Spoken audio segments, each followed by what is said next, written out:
Hola, esto es Eco de Relatos. Hoy leeremos El Silmarillion de J.R.R. Tolkien. Capítulo 24. Del viaje de Eärendil y la guerra de la cólera. El resplandeciente Eärendil era entonces el señor del pueblo que vivía cerca de las desembocaduras del Sirion, y tomó por esposa a Elwing la Bella, y ella le dio a Elrond y Elros, que fueron llamados medios elfos. Pero a Eärendil no le era posible descansar, y los viajes por las costas de las tierras de Acuende no lo apaciguaban. Dos propósitos crecieron en su corazón, unidos en la nostalgia del anchuroso mar, y se propuso navegar en busca de Tuor e Idril, quienes no volvían, y pensó que quizás encontraría la última costa, y que antes de morir llevaría el mensaje de los elfos y de los hombres a los Valar de Occidente, a quienes los dolores de la Tierra Media moverían a piedad. Ahora bien, Eärendil tenía gran amistad con Círdan, el carpintero de barcos, que vivía en la isla de Valar con quienes habían escapado del saqueo de los puertos de Brythonbar y Eglarest. Con ayuda de Círdan, Eärendil construyó Vingilot, la flor de espuma, el más bello de los navíos en todas las canciones, de remos dorados y maderos blancos, cortados en los bosques de abedules de Nimbrethil, y de velas como la luna de plata. En la balada de Eärendil muchas cosas se cantan de las aventuras de Eärendil en alta mar y en tierras nunca antes pisadas, y en múltiples mares e islas. Pero Elwing no estaba con él, y esperaba tristemente junto a las desembocaduras del Sirion. Eärendil no encontró a Tuor ni a Idril, ni llegó en ese viaje a las costas de Valinor, derrotado por las sombras y el encantamiento, arrastrado por vientos contrarios hasta que el recuerdo de Elwing lo llevó hacia la costa de Beleriand, de vuelta al hogar. Y el corazón le ordenó que se diera prisa, pues lo había asaltado un súbito temor, venido de un sueño, y los vientos con los que antes había luchado no lo llevaban ahora de regreso tan deprisa como él hubiera querido. Ahora bien, cuando le llegó a Medros la nueva de que Elwing todavía vivía y que en posesión del Silmaril moraba junto a las desembocaduras del Sirion, decidió no intervenir, arrepentido de los hechos de Doriath. Pero con el tiempo el recuerdo del juramento sin consumación lo atormentó otra vez, y también a sus hermanos, y abandonando los errantes senderos de la cacería, se reunieron y enviaron a los puertos mensajes de amistad, pero también de severa exigencia.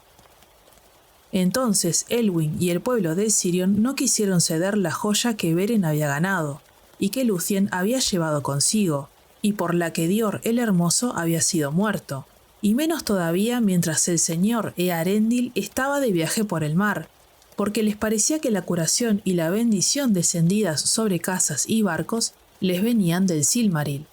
Y así ocurrió la última y la más cruenta de las matanzas de elfos por elfos, y fue ese el tercero de los grandes males causados por el juramento maldito.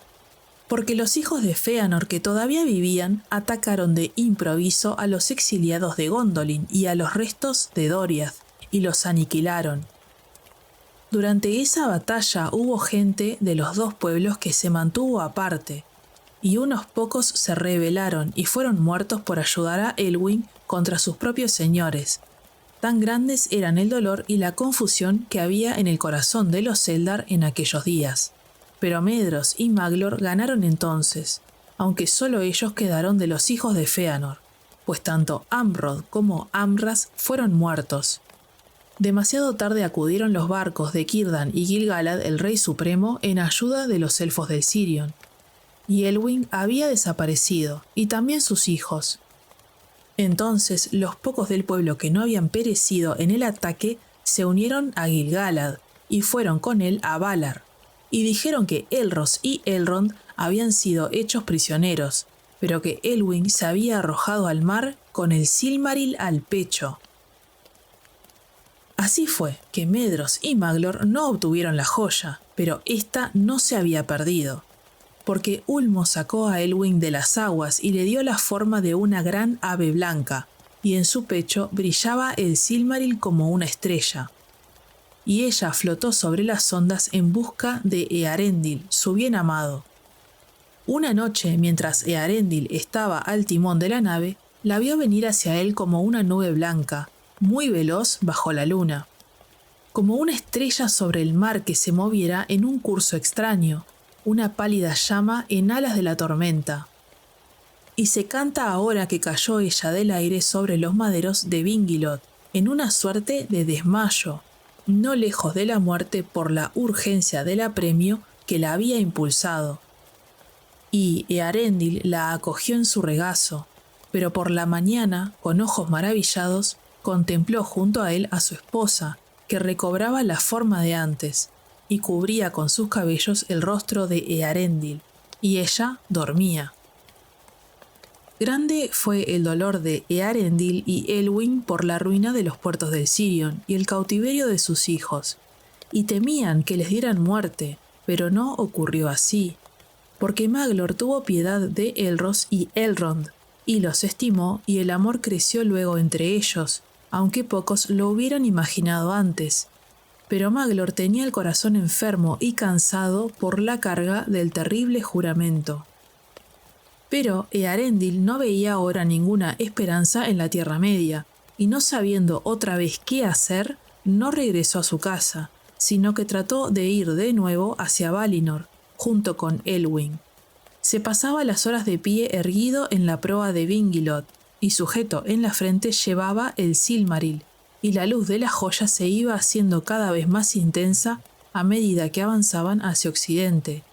Y han dicho los sabios que fue por el poder de esa joya sagrada que llegaron con el tiempo a aguas que ningún navío había conocido excepto los barcos de los Teleri, y arribaron a las Islas Encantadas y escaparon al encantamiento. Y entraron en los mares sombríos y atravesaron las sombras, y miraron Tol Eressëa, la isla solitaria, y no se demoraron, y por fin echaron anclas en la bahía de Eldamar, y los Teleri vieron la llegada del barco en el oriente, y quedaron asombrados al contemplar desde lejos la luz del Silmaril, y era muy intensa. Entonces Earendil, el primero entre los hombres vivientes, pisó las costas inmortales, y habló allí a Elwing y a los que vivían con él, los 3 marineros que habían navegado por todos los mares en su compañía, Falasdar, Erelonth y Aerandir. Y les dijo Earendil: aquí no otro que yo ha de poner pie, no sea que la cólera de los Valar se desate contra vosotros, pues yo solo correré ese peligro, en nombre de los 2 linajes. Pero Elwing respondió: entonces nuestros caminos se separarían, pero yo correré contigo ese peligro. Y saltó a la espuma blanca y corrió hacia él. Pero Earendil se sintió apenado, pues temía el enojo de los señores del occidente contra cualquiera de la Tierra Media que osara atravesar el cerco de Aman. Y allí se despidieron de los compañeros de viaje, y se separaron de ellos para siempre. Entonces Earendil le habló a Elwing: espérame aquí, porque no hay más que uno que pueda llevar el mensaje, y tal es mi destino. Y avanzó solo por la tierra, y llegó a Calarciria, y le pareció desierto y silencioso, porque como Morgoth y Ungoliant en edades pasadas, llegaba Earendil ahora en tiempos de festividad, y casi todo el pueblo de los elfos había ido a Valimar o estaba reunido en las estancias de Manwë sobre Taniquetil, y pocos eran los que habían quedado de guardia sobre los muros de Tirion. Pero algunos había allí que vieron venir de lejos a Earendil y la gran luz que transportaba, y fueron deprisa a Valimar. Pero Earendil subió a la verde colina de Tuna y la encontró desierta, y sintió una pesadumbre en el corazón, pues temía que el mal hubiera llegado aún al reino bendecido.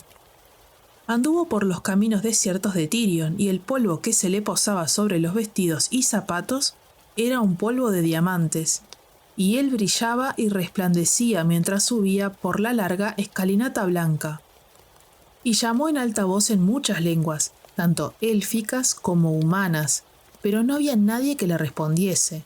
Por fin se volvió hacia el mar, pero al tomar el camino de la costa, alguien le habló desde la colina gritando: «Salve, Earendil, de los marineros el más afamado, el buscado que llega de improviso, el añorado que viene cuando ya no queda ninguna esperanza. Salve, Earendil, portador de la luz de antes del sol y de la luna, esplendor de los hijos de la tierra, estrella en la oscuridad, joya en el crepúsculo, radiante en la mañana». Esa voz era la voz de Eonwe, heraldo de Manwë, y venía de Valimar, y pidió a Earendil que se presentara ante los poderes de Arda. Y Earendil fue a Valinor y a las estancias de Valimar, y nunca volvió a poner pie en las tierras de los hombres. Entonces los Valar se reunieron en consejo, y convocaron a Ulmo desde las profundidades del mar. Y Earendil compareció ante ellos y comunicó el recado de los dos linajes. Pidió perdón para los Noldor y piedad por los que habían soportado penurias, y clemencia para los hombres y los elfos y que los socorrieran en sus necesidades. Y este ruego fue escuchado. Se dice entre los elfos que después de que Earendil hubo partido, en busca de su esposa Elwyn, Mandos habló sobre el destino del medio elfo y dijo: ¿Ha de pisar hombre mortal las tierras inmortales y continuar con vida? Pero Ulmo dijo: para esto nació en el mundo, y respóndeme, ¿es Earendil hijo de Tuor del linaje de Hador, o el hijo de Idril, hija de Turgon, de la casa élfica de Finwë? Y Mandos respondió: los Noldor que se exiliaron voluntariamente tampoco pueden retornar aquí. Pero cuando todo quedó dicho, Manwë pronunció su sentencia: el poder del destino depende de mí en este asunto. El peligro en que se aventuró por amor de los dos linajes no caerá sobre Earendil, ni tampoco sobre Elwyn, que se aventuró en el peligro por amor a Earendil. Pero nunca volverán a andar entre elfos u hombres en las tierras exteriores. Y esto es lo que decreto en relación con ellos. A Earendil y a Elwyn y a sus hijos se les permitirá elegir libremente a cuál de los linajes unirán su destino, y bajo qué linaje serán juzgados. Ahora bien, después de haber transcurrido bastante tiempo desde la partida de Earendil, Elwyn se sintió sola y tuvo miedo, y errando a orillas del mar, llegó cerca de Alqualondë, donde estaban las flotas Telerin. Allí los Teleri hicieron amistad con ella y escucharon lo que contó de Doriath y Gondolin y las penurias de Beleriand, y mostraron piedad y asombro. Y cuando Earendil regresó, la encontró allí, en el puerto de los cisnes. Pero antes de no mucho tiempo fueron convocados a Valimar, y allí se les anunció el decreto del Rey Mayor. Entonces Earendil le dijo a Elwyn: elige tú, porque ahora estoy cansado del mundo. Y Elwyn eligió ser juzgada entre los primeros hijos de Ilúvatar a causa de Lúthien, y por ella Earendil eligió de igual modo, aunque se sentía más unido al linaje de los hombres y el pueblo de su padre. Entonces, por orden de los Valar, Eonwë fue a la costa de Aman, donde los compañeros de Earendil todavía esperaban noticias, y soltó un bote, y los 3 marineros fueron embarcados en él, y los Valar los transportaron hacia el oriente en un gran viento. Pero tomaron el Vingilot y lo consagraron, y lo cargaron a través de Valinor hasta la margen extrema del mundo, y allí pasó por la puerta de la noche y fue levantado hasta los océanos del cielo. Ahora bien, bella y maravillosa era la hechura de ese navío, envuelto en una llama estremecida, pura y brillante. Y Earendil el marinero estaba al timón, y relucía con el polvo de las gemas élficas, y llevaba el Silmaril sujeto a la frente. Lejos viajaba en ese navío, aún hasta el vacío sin estrellas, pero con más frecuencia se lo veía por la mañana o el atardecer, resplandeciente al alba o al ponerse el sol, cuando volvía a Valinor de viajes hasta más allá de los confines del mundo. En esos viajes Elwyn no lo acompañaba, porque no podía soportar el frío y el vacío sin senderos, y antes prefería la tierra y los dulces vientos que soplan en el mar o las colinas. Por tanto, construyeron para ella una blanca torre en el norte, a orillas de los mares divisorios, y allí a veces buscaban reparo todas las aves marinas de la tierra. Y se cuenta que Elwing aprendió las lenguas de los pájaros, ella que una vez había tenido forma de ave, y le enseñaron el arte del vuelo, y tuvo alas blancas y grises como de plata. Y a veces, cuando Earendil se acercaba de regreso a Arda, ella solía volar a su encuentro, como lo había hecho mucho tiempo atrás cuando la rescataron del mar. Entonces aquellos de vista penetrante entre los elfos que vivían en la isla solitaria alcanzaban a verla como un pájaro blanco, resplandeciente, teñido de rosa por el crepúsculo, cuando se elevaba dichosa para saludar el regreso a puerto de Vingilot. Ahora bien, cuando por primera vez Vingilot se hizo a la mar del cielo, se elevó de pronto, refulgente y brillante, y la gente de la Tierra Media lo vio desde lejos y se asombró, y lo tomaron por un signo, y lo llamaron Gil-Estel, la estrella de la gran esperanza. Y cuando esta nueva estrella fue vista en el crepúsculo, Medros le habló a su hermano Maglor y le dijo: ¿No es acaso un Silmaril que brilla ahora en el occidente? Y Maglor respondió: si es en verdad el Silmaril que vimos hundirse en el mar y que se eleva otra vez por el poder de los Valar, regocijémonos entonces, porque su gloria es vista ahora por muchos, y no obstante está más allá de todo mal. Entonces los elfos miraron hacia arriba y ya no desesperaron, pero Morgoth se llenó de duda. Sin embargo, se dice que Morgoth no esperaba el ataque que le llegó desde Occidente, porque había crecido mucho en orgullo, y le parecía que nadie más se atrevería a librar una guerra abierta contra él. Además, imaginaba que había malquistado para siempre a los Noldor con los señores de Occidente, y que contentos con su propio reino, los Valar ya nunca harían caso del mundo exterior. Porque para aquel que no conoce la piedad, los hechos piadosos son extraños e incomprensibles.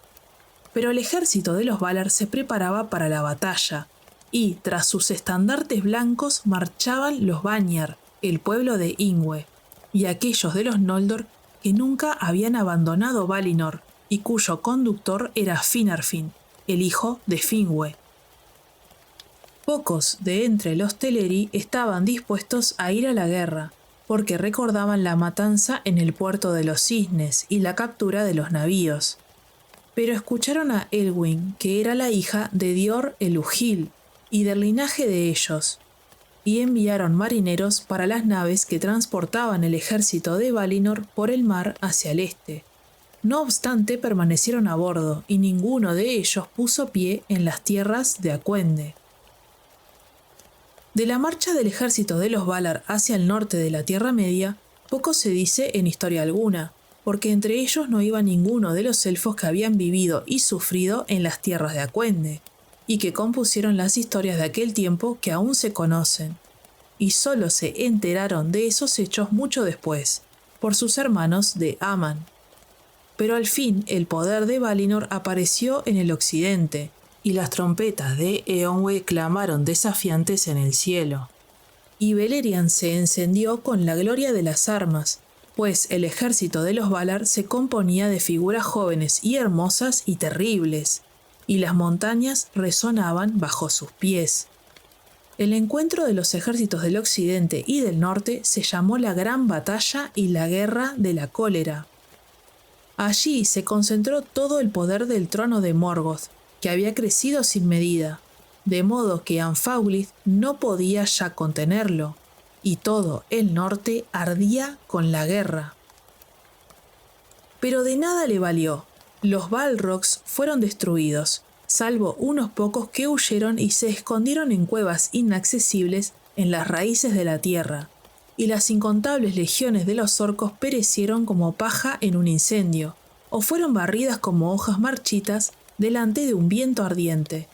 Durante largos años, pocos quedaron para perturbar el mundo, y los sobrevivientes de las 3 casas de los amigos de los elfos, los padres de los hombres, lucharon de parte de los Valar, y fueron vengados en esos días por la muerte de Baragund y Barahir, de Galdor y Gundor, de Hugor y Húrin, y muchos otros de sus señores. Pero la mayoría de los hijos de los hombres del pueblo de Uldor y otros recién llegados del este marcharon junto con el enemigo, y los elfos no lo olvidan. Entonces, al ver que sus huestes eran aniquiladas y su poder dispersado, Morgoth se amilanó y no se atrevió él mismo a salir a la batalla, pero lanzó sobre el enemigo el último ataque desesperado que había previsto. Y de los abismos de Angband salieron los dragones alados que habían estado ocultos hasta entonces. Y tan súbita y ruinosa fue la embestida de la terrible flota que el ejército de los Valar retrocedió, porque los dragones venían junto con grandes truenos y relámpagos y una tormenta de fuego. Pero llegó Earendil, brillando con una llama blanca, y alrededor de Vingilot estaban reunidas todas las grandes aves del cielo, y las capitaneaba Thorondor. Y hubo una batalla en el aire todo el día y a lo largo de una noche de duda. Antes de salir el sol, Earendil mató a Ancalagon el Negro, el más poderoso del ejército de los dragones, y lo arrojó del cielo, y cayó sobre las torres de Zangorodrim, que se quebraron junto con él. Entonces salió el sol, y el ejército de los Valar prevaleció, y casi todos los dragones fueron destruidos, y todos los fosos de Morgoth quedaron desmoronados y sin techo, y el poder de los Valar descendió a las profundidades de la tierra. Allí por fin quedó Morgoth acorralado y acobardado. Huyó a la más profunda de sus minas y pidió la paz y el perdón. Pero los pies le fueron rebanados desde abajo y fue arrojado al suelo de bruces. Luego fue atado con la cadena Angainor que él había llevado en otro tiempo, y de la corona de hierro le hicieron un collar y le hundieron la cabeza entre las rodillas. Y los 2 Silmarils que Morgoth conservaba los quitaron de la corona y brillaron inmaculados bajo el cielo. Y Eonwë los recogió y los guardó. Así se puso fin al poder de Angband en el norte, y el reino maldito fue reducido a nada. Y de las profundas prisiones una multitud desesperanzada de esclavos emergió a la luz del día, y contemplaron un mundo que había cambiado. Porque tan grande era la furia de esos adversarios que las regiones septentrionales del mundo occidental se habían partido, y el mar entraba rugiendo por múltiples grietas, y había mucho ruido y confusión, y los ríos perecieron o buscaron nuevos cursos, y los valles se levantaron, y las colinas se derrumbaron, y ya no había Sirion. Entonces Eonwë, como heraldo del Rey Mayor, convocó a los elfos de Beleriand para abandonar la Tierra Media, pero Medros y Maglor no lo escucharon y se prepararon, aunque por ahora con fatiga y adversión, para un intento desesperado: cumplir con el juramento, porque combatirían por los Silmarils si se los estorbaba, aún contra el ejército victorioso de Valinor, aunque estuvieran solos contra todo el mundo. Y por tanto enviaron mensaje a Eonwë, exigiendo que se les cedieran esas joyas que antaño había hecho Fëanor, el padre de ellos, y que Morgoth le había robado. Pero Eonwë respondió que los hijos de Fëanor no tenían ya ningún derecho a reclamar los Silmarils, y esto a causa de las muchas e impías acciones que ellos habían llevado a cabo, enceguecidos por el juramento y por el asesinato de Dior y el ataque a los puertos. La luz de los Silmarils iría ahora hacia el occidente, donde había tenido principio. Medros y Maglor regresarían a Valinor y se someterían al juicio de los Valar. Y solo si ellos así lo decretasen cedería Eonwë las joyas que él guardaba ahora. Entonces Maglor deseó en verdad someterse, pues sentía una congoja en el corazón, y dijo: «El juramento no exige que no aprovechemos el momento oportuno, y puede que en Valinor todo quede perdonado y olvidado, y que así al fin tengamos paz. Pero Medros respondió que si volvían a Aman y el favor de los Valar no les era concedido, el juramento continuaría siendo válido, aunque ya nadie esperaría que se cumpliese alguna vez, y preguntó: ¿quién puede saber a qué condena espantosa no seremos sometidos si desobedecemos a los poderes en su propia tierra, o nos proponemos llevar a la guerra otra vez a su reino sagrado? Pero Maglor aún insistió diciendo: ¿no queda invalidado el juramento si los mismos a quienes nombramos como testigos, Manwë y Barda, se oponen a que se cumpla? Y Medros le respondió: pero, ¿cómo llegarán nuestras voces a Ilúvatar más allá de los círculos del mundo? Y por Ilúvatar juramos en nuestra locura, y pedimos que la oscuridad sempiterna descendiera sobre nosotros si no manteníamos nuestra palabra. ¿Quién nos liberará? Si nadie puede liberarnos, dijo Maglor, la oscuridad sempiterna será en verdad nuestra suerte. Mantengamos nuestro juramento o lo quebrantemos, pero menos daño haremos quebrantándolo. No obstante, se dio por fin a la voluntad de Medros y planearon juntos cómo se adueñarían de los Silmarils. Y se disfrazaron y fueron por la noche al campamento de Eonwë y se deslizaron al lugar donde se guardaban los Silmarils, y mataron a los guardianes y se apoderaron de las joyas. Entonces todo el campamento se levantó contra ellos, y ellos se prepararon para defenderse y morir. Pero Eonwë no permitió la matanza de los hijos de Fëanor, y sin que nadie los molestase, huyeron lejos. Cada uno de ellos llevó uno de los Silmarils, porque dijeron: puesto que uno se nos ha perdido y solo quedan dos, y solo tú y yo de nuestros hermanos, la voluntad del destino es clara, quiere que compartamos la reliquia de nuestro padre. Pero la joya quemaba la mano de Medros con un dolor insoportable, y entendió que era como había dicho Eonwë, y que no tenía derecho al Silmaril, y que el juramento no servía de nada. Y lleno de angustia y desesperación, se arrojó a una grieta de grandes fauces que despedían fuego. Y así llegó a su fin, y el Silmaril que llevaba quedó sepultado en las entrañas de la tierra. Y se dice que Maglor no pudo resistir el dolor con el que el Silmaril lo atormentaba, y lo arrojó por fin al mar, y que desde entonces anduvo sin rumbo por las costas, cantando junto a las olas con dolor y remordimiento. Porque Maglor era grande entre los cantores de antaño, y solo a Daeron de Doriath se nombra antes que él. Y así fue que los Silmarils encontraron su prolongado hogar, uno en los aires del cielo, y uno en los fuegos del corazón del mundo, y uno en las aguas profundas. En esos días construyeron muchos barcos en las costas del mar occidental, y desde allí numerosas flotas de los Eldar navegaron hacia el occidente, y no regresaron nunca a las tierras del llanto y de la guerra.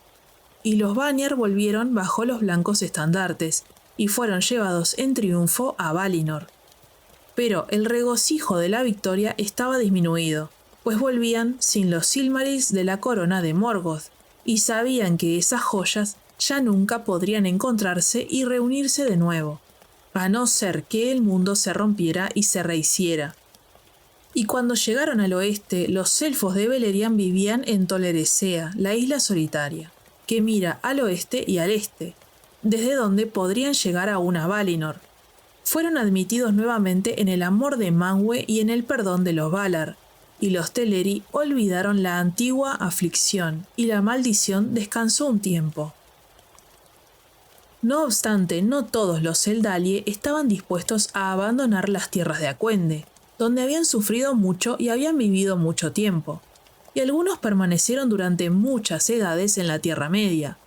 Entre ellos se contaban Círdan el carpintero de barcos y Celeborn de Doriath, con su esposa Galadriel, única que quedaba de los que condujeron a los Noldor al exilio en Beleriand. En la Tierra Media vivía también Gil-galad, el rey supremo, y con él estaba Elrond medio elfo, que eligió, como le fue permitido, ser contado entre los Eldar. Pero Elros, su hermano, eligió vivir con los hombres.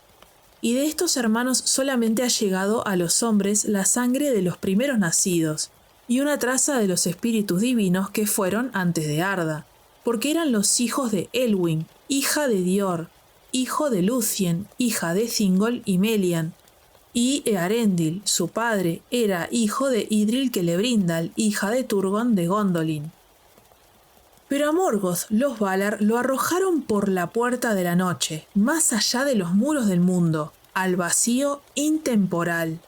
Y sobre esos muros hay siempre una guardia, y Earendil vigila desde los bastiones del cielo.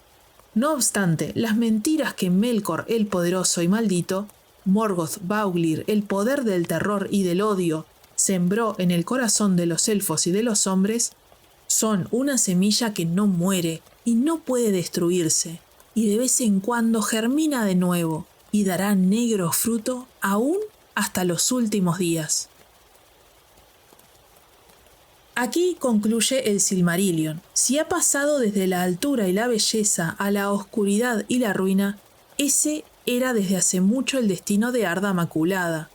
Y si un cambio sobreviene y la injuria se remedia, Manwë y Barda lo saben, pero no lo han revelado, y no está declarado en los juicios de Mandos.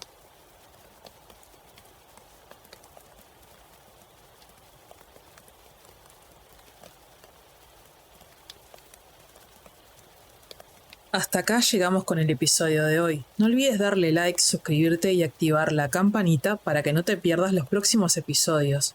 Déjame tus comentarios, opiniones o sugerencias para futuros videos. Quiero aprovechar y dar un especial agradecimiento a los miembros del canal. Si se quieren unir, lo pueden hacer por YouTube o Spotify. Así tienen los videos antes que el resto. Nos vemos en el próximo capítulo.